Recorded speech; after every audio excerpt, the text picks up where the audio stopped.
Assalamualaikum warahmatullahi wabarakatuh. Selamat sore Pesona Inspira, kembali lagi sore ini 92,1 FM Radio Pesona, stasiun informasi terbaikmu. Hadir lagi edisi hari ini, hari Rabu, dan kita ketemu di Rumpun Padi, Rumpi untuk Pangan Pertanian Perikanan Indonesia, Rabu 3 Mei 2023. Dan kira-kira kita mau ngomongin apa gitu ya. Dan ini sudah hadir di studio Radio Pesona. Kita akan kenalan dulu dengan narasumber kita. Ada Bapak Rahman SPT selaku penyuluh pertanian ahli BPP Kalibawang. Halo, selamat sore Pak Rahman. Iya, apa kabar Pak Rahman sore ini? Alhamdulillah sehat ya. Oke, dan sebelumnya minal aizin wal faizin, mohon maaf lahir batin Pak Rahman dan juga Pak Heriana ya. Sama-sama. Pak Heriana juga selaku Pak Heriana AMD selaku penyuluh pertanian terampil BPP Kalibawang. Apa kabar Pak Heriana? Alhamdulillah sehat, baik Mbak Wita. Iya. Pesona Inspira. Oke, dan Pesona Inspira ini ada dua narasumber kita. Kita akan ngomongin tentang P2L. P2L itu apa ya? Karena P2L ini topik kita adalah P2L menjadikan KWT atau kelompok wanita tani berdaya saing. Dan sebelum kita kupas, kita akan kenalan dulu nih Pak Rahman. Mungkin bisa diceritakan penyuluh pertanian ahli BPP Kalibawang itu seperti apa tugasnya dan bagaimana pengalaman kerja di BPP Kalibawang gitu Pak. Ya, terima kasih Pesona Inspira yang kami hormati. Nama saya cukup singkat seperti sudah disebutkan tadi, Rahman ya. Saya bertugas di Kalibawang mulai tahun 2021. Baru berapa tahun ya? 2 tahunan Pak, mungkin. Sebelumnya saya di Kecamatan Sapuran kurang lebih 2 tahun. Kemudian sebelumnya lagi sebagai PPL juga di Kecamatan Kepil sekitar 8 tahunan. Mungkin itu ya. Oke, di Sapuran, di Kepil, akhirnya di Kalibawang Iya, gitu ya Pak ya. Selatan. Sudah lama berarti udah berapa tahun ya Pak ya? Berapa ya? 12 sampai 13 ya. Waduh, keren. Dan ada Pak Heriana AMD selaku penyuluh pertanian terampil BPP Kalibawang, juga bisa diceritakan nih Pak. Mungkin alamatnya di mana, terus pengalaman kerja mungkin di BPP Kalibawang seperti apa gitu Pak, silakan. Oke, selamat sore Pesona Inspira. Memperkenalkan diri sebelumnya, minal aidin wal faizin buat Pesona Inspira karena ini masih bulan Syawal ya. Memperkenalkan diri, nama saya Heriana, dari pendidikan D3 Agribisnis Pertanian. Saya mengawali tugas dulu tahun 2008 di Kecamatan Kepil sampai 2015. Kemudian pindah ke Kecamatan Kalibawang mulai tahun 2015 awal hingga sekarang. Untuk status saya istri 1, anak 2, terus domisili saya ada di Sanga di Salam, Kecamatan Sapuran. Begitu Mbak Mita. Okay. Baik, terima kasih. Kita sudah berkenalan ya profil dari Pak Rahman dan juga Pak Heriana. Ini dari BPP Kalibawang. Nah, kita akan ngobrolin tentang P2L yang menjadikan KWT berdaya saing. Pesona Inspira ini apa sih gitu P2L? Nanti kita akan tanya ya. Tapi yang pasti pangan ini masih menjadi isu yang penting sepanjang masa. Karena kekurangan pangan bisa menyebabkan gangguan di banyak bidang ya.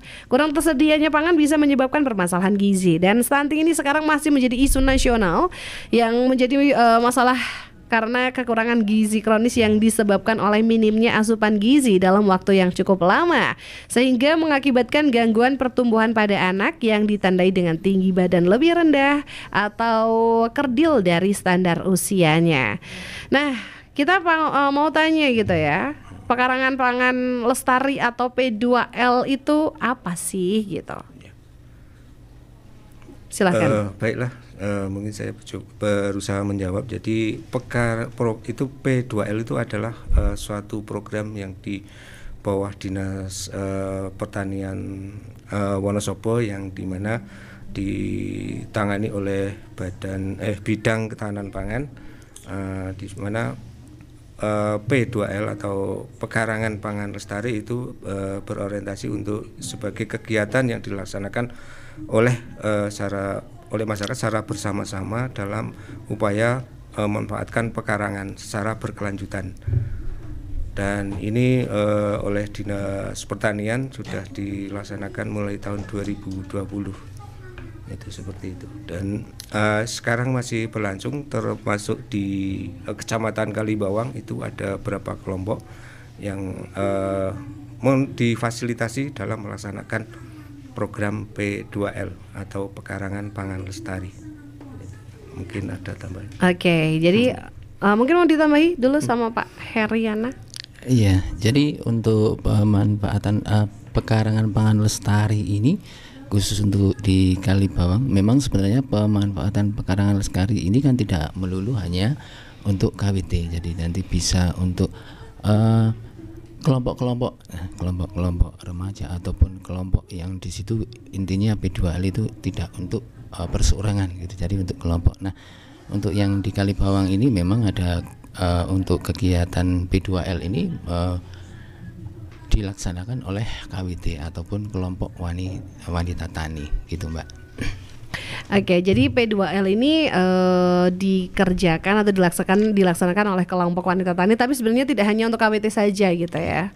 Oke, kalau di Kalibawang sendiri sudah ada berapa KWT nih?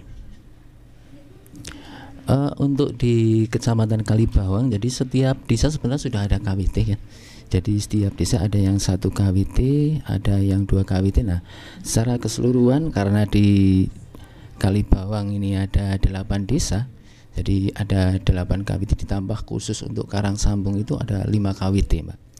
Dan yang untuk mendapatkan fasilitasi kegiatan P2L ini sudah 3 dari 3 KWT ini, gitu. Oke, jadi ada 8 KWT karena setiap desa ini ada KWT-nya gitu ya. Nah, untuk KWT atau P2L sendiri, pekarangan pangan ini tuh pekarangannya apa aja sih yang ditanam gitu? Pekarangan pangan ini apa saja gitu? Kita melihat bahwa dalam kegiatan P2L itu ada sub-sub kegiatan yang dimana ya meliputi ada kegiatan pembibitan, kemudian pelaksanaan demplot, kemudian ada penanaman di pekarangan itu sendiri, dan juga penanganan pasca panen. Jadi di dalam P2L itu ada 4 macam kegiatan yang dilaksanakan oleh pelaksana kegiatan. Itu seperti itu. Oke, jadi ada sub bidangnya masing-masing, ada Iya. pembibitan dan lain-lain gitu. Nah, apa sih yang telah dilakukan oleh Dispaperkan Wonosobo untuk menyediakan pangan pemenuhan gizi, dan pastinya karena ada pangan yang berkualitas ini kita bisa mencegah stunting gitu. Ya, terima kasih. Jadi di Dinas Pangan Pertanian dan Peternakan Kabupaten Wonosobo telah melaksanakan dan sedang melaksanakan berbagai kegiatan program yang dimana itu meliputi berbagai kegiatan, termasuk diantaranya yaitu penyediaan penyediaan dan pengenalan benih unggul, baik itu untuk tanaman pangan atau mungkin hortikultura atau perkebunan.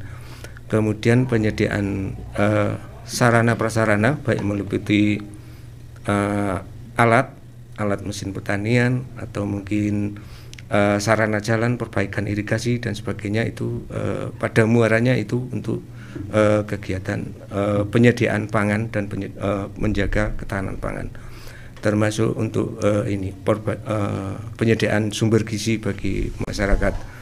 Kemudian untuk bidang peternakan juga seperti itu, pada intinya untuk pada muaranya nanti untuk mempertahankan dan menjaga ketersediaan sumber pangan hewani untuk peternakan. Nah, di sini sedangkan P2L adalah salah satu alternatif untuk upaya mengolah sumber daya yang punya potensi untuk dikembangkan di samping sumber-sumber daya yang lain. Karena pekarangan kan belum lazim untuk sebagai sumber pangan gitulah. Tapi dengan ini bisa nanti masyarakat bisa mengetahui bahwa di pekarangan pun bisa untuk sumber pangan. Itu yang untuk kegiatan di Wonosobo yang sebagian tadi sudah saya sebutkan, walaupun mungkin sebagian ada yang lain. Oke, jadi ada peternakan, ada lain-lain lah gitu ya Pak ya. Intinya ke penyediaan sumber pangan. Penyediaan sumber pangan. Nah, ini karena sudah ada penyediaan sumber pangan, sebenarnya apa sih tujuan kegiatan P2L ini gitu? Oke, terima kasih. Jadi tujuan kegiatan P2L itu satu ya untuk menambah gizi ya, gizi dalam keluarga, terus menyediakan ketersediaan pangan, ada aksesibilitas di situ, dan juga pemanfaatan pekarangan. Yang kedua ada pendapatan daripada KWT itu sendiri. Jadi di tujuan yang pertama itu tadi ada di situ ada ketersediaan pangan. Jadi harapannya dengan adanya pengelolaan pekarangan di lahan-lahan sempit ataupun di pekarangan warga ini, harapannya nanti pangan bisa, khususnya gizi yang di situ bisa tersedia. Kemudian juga aksesibilitas ini, jadi nanti ada akses kemudahan. Kadangkala manakala ada barang, ada mesti kadang tidak bisa dijangkau karena harga. Nah, ini dengan adanya kegiatan ini harapan harga bisa dijangkau. Kemudian juga bagaimana bisa mendapatkan gizi ya, gizi yang seimbang di situ, karena dengan pemanfaatan pekarangan ini penanamannya beda dengan cara yang di lahan secara luas, skala luas. Untuk kegiatan pemanfaatan pekarangan ini memang untuk budidayanya itu secara organik. Jadi nanti harapannya di situ gizi yang tidak hasil yang didapatkan itu minim residu kimia sehingga aman gitu dikonsumsi.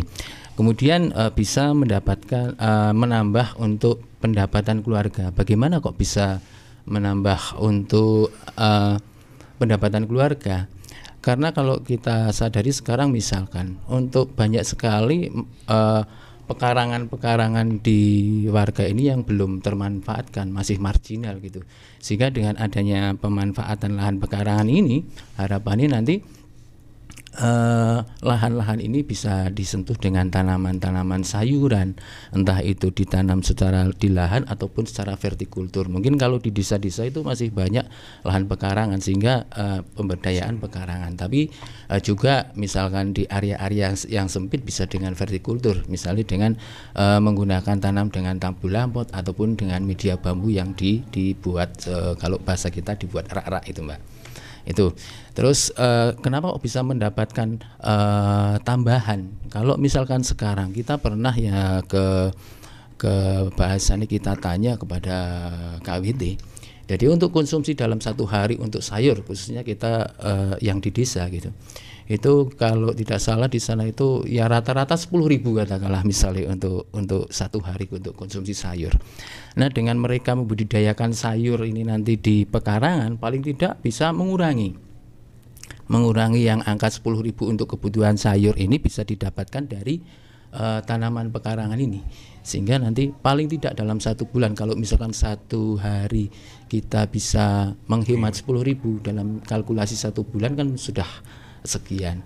Terus belum ditambah lagi kalau misalkan nanti di teknis budidayanya itu misalnya pada saat panen ada lebih, nah nanti kan bisa lebihnya itu bisa untuk dijual untuk agribisnis gitu, Mbak. Oke, jadi ini pekarangan ini nggak hanya pekarangan aja tapi juga bisa hidroponiknya ini mungkin kalau misalnya pakai polybag itu juga nggak hidroponik berarti ya? Berarti harus yang kayak tabula pot itu. Ya, jadi yang tabula pot, kalau hidroponik itu memang agak biayanya agak mahal, Pak. Jadi kalau kita mengapa harus menggunakan hidroponik? Bukan hidroponik ataupun dengan tanam di polybag itu bukan hidroponik ya. Itu lebih mudah. Kalau misalkan hidroponik yang dengan sistem apa, Mbak? Yang dengan pralon itu kan biayanya juga mahal. Sebenarnya bagus nih, tapi biayanya mahal. Tapi tidak menutup kemungkinan ke depan KWT juga dipercayakan untuk berhidroponik gitu. Okay. Mungkin Mas Rahman mau menambahkan. Nah, kalau yang sudah dilaksanakan untuk sementara ini baru ke ini pembudidayaan ke lewat media polybag, karena selain biayanya murah juga ketersediaan dana juga terbatas bagi KWT, sehingga dari apa yang ada di situ dimaksimalkan dengan menggunakan media polybag. atau dengan menanam langsung di lahan sekitar pekarangan yang masih berupa tanah langsung. Jadi tidak harus di polybag tapi bisa ditanam langsung di lahan yang masih berupa tanah gitu loh. Tapi kalau untuk daerah yang sudah dicor dan sebagainya itu mau nggak mau harus pakai polybag dan bisa ditempatkan mungkin di sebelah dinding, mungkin di bawah atap, kalau bahasa Jawanya apa ya, tritis ya, di bawah tritis itu kan, itu bisa ditempatkan di situ sehingga tanaman masih bisa tumbuh, tapi walaupun masih di sekitar rumah itu dan bisa menghasilkan itu kebanyakan. Itu yang selama ini dilaksanakan, itu yang untuk pekarangan ya, yang sekitar pekarangan, yang untuk tanaman pekarangan itu seperti itu. Artinya nih yang namanya pekarangan nggak harus di pekarangan, di tritisan juga bisa ya Pak ya? Bisa. Yang penting tidak mengganggu. Oke. Nah Pak Rahman nih, siapa aja sih yang menjadi sasaran kegiatan P2L ini? Apakah memang benar-benar KWT? Kalau misalnya pun bukan KWT itu siapa aja sih gitu? Tadi sudah disebutkan beberapa contoh juga ada KWT. Namun sebenarnya semua kelompok masyarakat. Jadi kelompok masyarakat bisa berupa kelompok tani, bisa mungkin PKK, kemudian apa istilahnya, dawis atau apa, itu kan masih masuk dalam kelompok masyarakat. Kemudian yang lainnya, kelompok-kelompok masyarakat yang lainnya misalnya di lingkungan pesantren atau mungkin tempat ibadah yang punya pekarangan dan bisa dimanfaatkan, itu sebenarnya bisa melakukan itu dengan sistem dengan P2L ini, sehingga pekarangan itu benar-benar termanfaatkan untuk sumber pangan untuk masyarakat sekitar. Itu seperti itu. Dan yang penting bukan istilahnya, kalau fasilitasi yang dari pemerintah itu berupa kelompok, jadi biar lebih cepat masyarakat. Kalau per individu kan hanya seorang-seorang, sehingga di sini dari pemerintah menargetkan ke kelompok masyarakat. Itu bersebut. Oke, dan untuk apa ya yang dilakukan gitu, yang dilakukan pada kegiatan P2L itu apa aja nih Pak Rahman? Kemudian untuk yang di dalam P2L yang tadi disebutkan, ada pembibitan, kemudian ada pembuatan demplot dan sebagainya. Nah, kemudian untuk yang pembibitan itu artinya bahwa di dalam pembibitan itu ada kegiatan untuk membuat bibit, yang nanti bibit itu akan digunakan untuk kegiatan demplot dan untuk menyuplai tanaman di pekarangan. Jadi pembibitan itu menyediakan bibit untuk kegiatan di dalamnya itu. Jadi saling mendukung. Pembibitan di sini dalam artian untuk menyediakan bibit, kemudian dengan sarana prasarana yang memadai dalam memenuhi syarat untuk pembibitan, termasuk ini tempat rumah bibit dan sebagainya. Kemudian di demplot itu sebagai lahan percontohan, di samping itu juga nanti bentuknya dalam kegiatan budidaya tanamannya, dari bibit yang dihasilkan tadi dipelihara sampai panen, hingga nanti kelompok itu bisa belajar langsung di situ, dengan menghasilkan nanti tanaman percontohan untuk masyarakat sekitar. Nah, kemudian di demplot itu juga nanti akan menghasilkan hasil panen, nanti dijual untuk hasilnya itu nanti sebagian diolah atau mungkin ditangani oleh pasca panen, nanti kegiatannya ada. Kemudian sebagian hasilnya itu nanti uangnya nanti juga kembali ke kebun bibit untuk penyediaan benih untuk disemai dan pembibitan selanjutnya. Kemudian tadi pekarangan itu seperti tadi disebutkan, ada penyediaan polybag, kegiatan pemeliharaan di pekarangan itu kan ada mulai dari awal itu penyediaan media atau persiapan media, kemudian pemeliharaan tanamannya mulai dari penyiraman dan pencegahan penyakit itu juga dilakukan oleh anggota. Kalau di sini pekarangan diserahkan ke masing-masing anggota untuk dipelihara sendiri. Kalau yang demplot tadi dipelihara bersama-sama kelompok, hingga ada sedikit perbedaan di situ. Kemudian hasilnya untuk pekarangan itu biasanya dari pemelihara itu kalau sebagian dikonsumsi sendiri, kalau misalnya sebagian masih sisa itu bisa dijual untuk tambahan pendapatan keluarga tadi yang disebutkan. Kemudian untuk pasca panen itu meliputi bisa pengolahan, kemudian packing atau pengemasan dan juga pemasaran. Nah ini yang sebagian sudah dilaksanakan di KWT di Kalibawang. Itu sebagian. Oke, baik. Jadi ini banyak sekali kegiatan-kegiatan yang dilakukan dalam P2L itu gitu ya. Nah, yang saya mau tanyakan ke Pak Heriana nih, kira-kira ya Pesona Inspira ini juga penasaran nggak sih bagaimana agar kegiatan P2L ini bisa lestari, tidak membosankan dan tetap bisa berkelanjutan dengan para peminat-peminatnya KWT dan juga bahkan kelompok masyarakat yang lain. Tapi dijawab nanti aja Pak Heriana. Kita akan break sejenak biar Pesona Inspira juga di rumah menunggu-nungguin jawabannya. Kira-kira nanti biar nggak bosan atau mungkin adakah inovasi dan bagaimana agar kegiatan ini bisa berkelanjutan, Pesona Inspira akan dijawab sama Pak Heriana sesaat lagi pastinya. Jadi pastikan Anda masih di 92,1 FM Radio Pesona, stasiun informasi terbaikmu di acara yang paling digemar ini, Rumpun Padi. Kira tentunya hanya di 92,1 Radio Pesona FM, stasiun informasi terbaikmu. Pesona Inspira kembali lagi di Rumpun Padi 92,1 FM Radio Pesona, stasiun informasi terbaikmu. Tadi kita sudah break sejenak dan pasti Pesona Inspira di rumah pada penasaran nih. Ini Pak Heriana juga udah siap untuk memberikan jawabannya gitu ya, karena Pesona Inspira di rumah juga udah nungguin ini bagaimana sih agar kegiatan P2L ini bisa lestari, bisa berkelanjutan. Kira-kira adakah hal yang menarik gitu untuk KWT ini tetap bisa ikutin P2L ini, atau mungkin ada inovasi apakah gitu? Silakan Pak Heriana. Terima kasih sekali Mbak Mita. Jadi untuk bahasanya trik gitu ya, trik atau agar nanti P2L ini ada keberlanjutan. Jadi menurut saya sih ada dua hal yang harus kita lakukan dalam melaksanakan kegiatan P2L ini. Satu dari sisi kegiatan itu sendiri ya, yang kedua itu dari sisi kelembagaan. Jadi dari satu kegiatan tadi yang disampaikan oleh Pak Rahman bahwa kegiatan P2L itu ada 4 kegiatan ya, dari mulai pembibitan, penyediaan lahan demplot, pekarangan warga dan sampai pemasaran. Okay.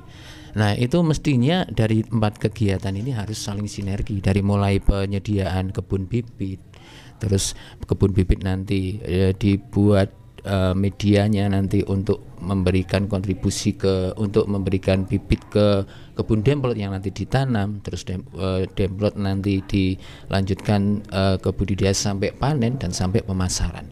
Nah, yang sangat menarik untuk di tingkat kelompok itu yang kadang menjadi greget gitu.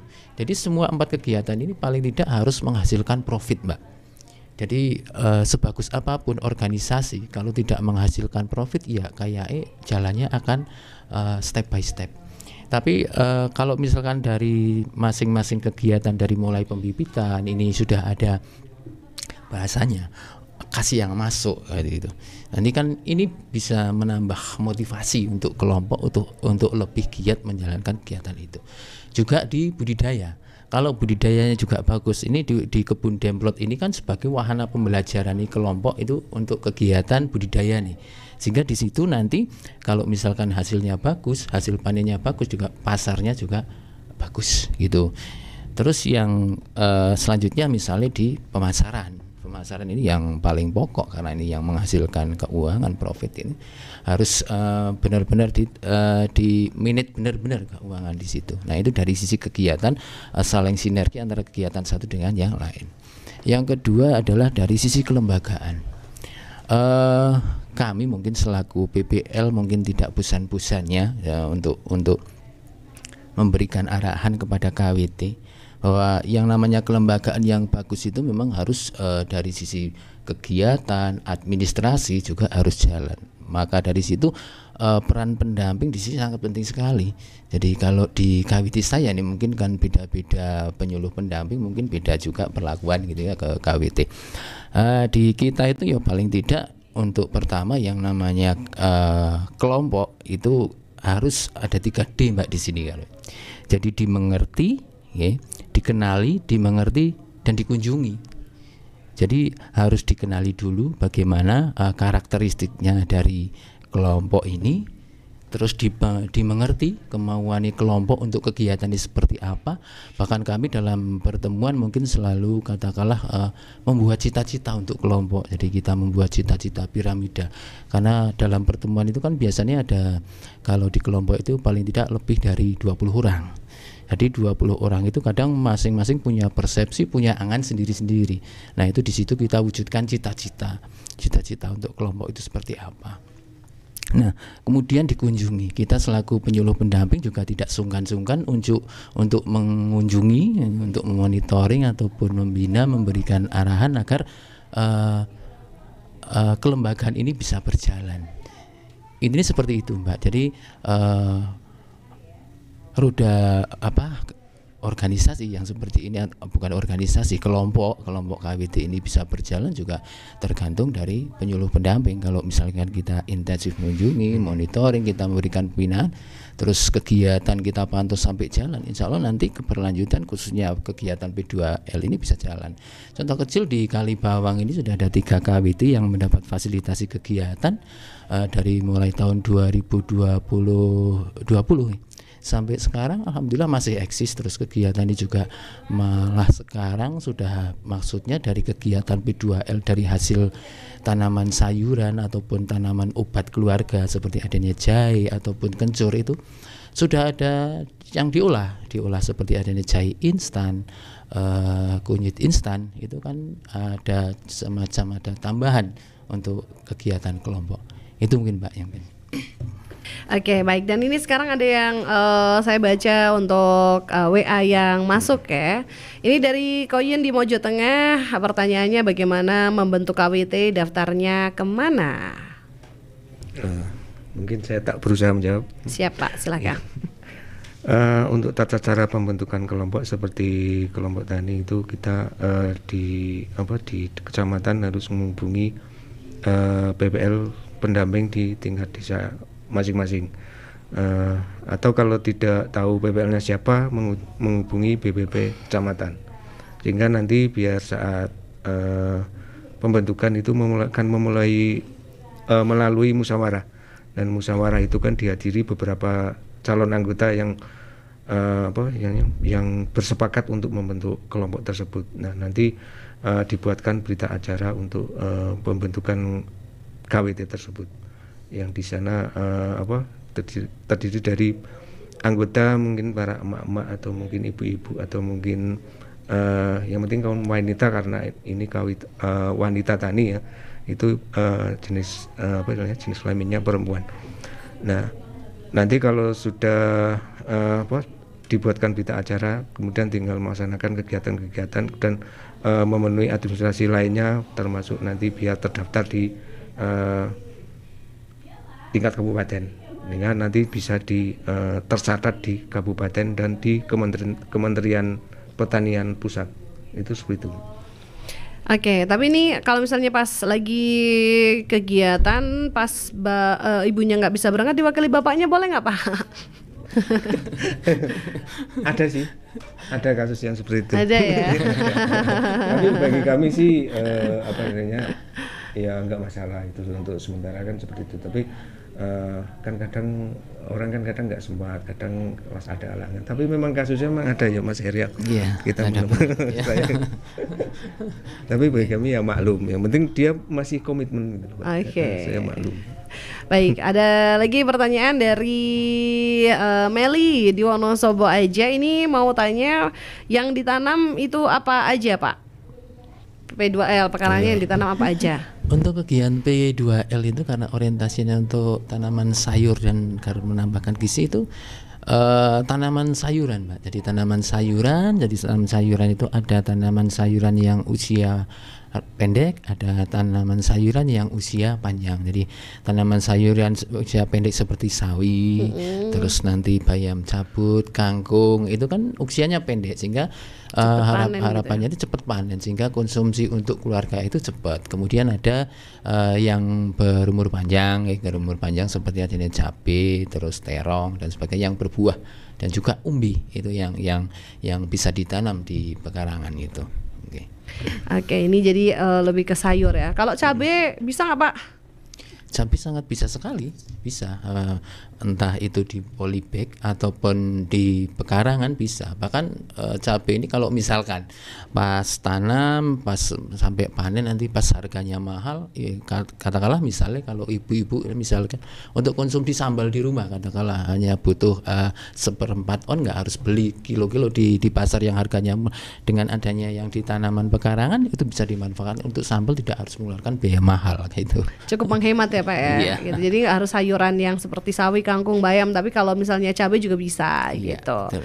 Baik, kemudian ada lagi Wati di Selomerto, sayuran produk kegiatan P2L kan organik. Selama ini pemasarannya kemana aja? Untuk sementara yang di Kalibawang itu masih memenuhi pedagang sekitar situ atau mungkin pasar yang ada di Kalibawang. Termasuk juga misalnya ada sayur penjual sayur keliling kan ada ya, itu bisa di situ. Kemudian ada juga yang melakukan barter, dalam katakanlah mungkin si anggota KWT punya sayur tapi nggak punya ikan asin, nah itu bisa saling melengkapi atau ditukar dengan barang yang lain yang barter ya. Tapi kan nilai gizinya kan berbeda, mungkin untuk memenuhi protein hewaninya kan bisa dengan membeli, dengan menyisakan anggaran dari sayur itu tersebut yang dijual. Oke, baik.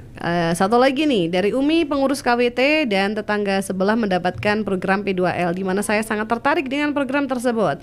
Nah, pertanyaannya adalah pada sekelompok KWT agar bisa mendapat program P2L dari pemerintah itu syarat dan ketentuannya seperti apa?